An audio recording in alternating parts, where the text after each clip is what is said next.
Jeigu vyks kažkokie tai pasauliniai procesai, tai jie vyks virš mūsų galvų, mūsų įtaka bus mizerinė šitam reikalui.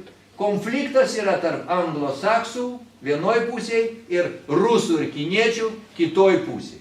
Mes čia esam visiškas niekelis.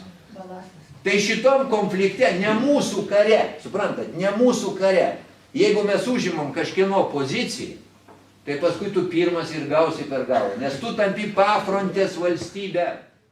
Va štai šiandieną Lietuvos valdžios oficiali pozicija yra kokia Ukrainos atžvilgiu? Mes remiam Ukrainą. Taip?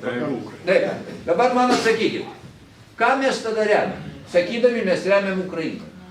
Vakarų Ukraina. Nes Ukraina yra vakarų ir yra rytų. Jos yra absoliučiai priešingos. Lietuvai tą klausimą absoliučiai nėra nosies kokišti. Nu tai jūs kalbot dabar, jūs mano žodžius kartuojate. Tai juk aš apie tai ir kalbėjau. Rytinė Ukrainos dalis yra Lenino prijungta prie Ukrainos. Lenino. Grinai rusiško žemės buvo prijungtos tam, kad suskaldyt rusų ten to imperinį mąstymą, čia būtų galima ilgai aiškiai. Toliau, Krymas yra Chruščiovo atiduotas Ukrainai 54 metais. Kryme Ukraina niekada nebuvo ukrainiečių. Sevastopolis tai yra rusų karinis uostas aplaistytas krauju kariaujant su turkais.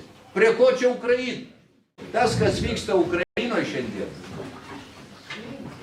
tai tie visi, kurie tenais konfliktuoja dėl jos, mažiausiai kam nors įdomi yra Ukraina.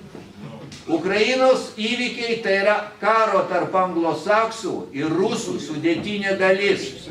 Anglosaksai prasiskolinę, nebegalėdami gyventi taip, kaip gyveno.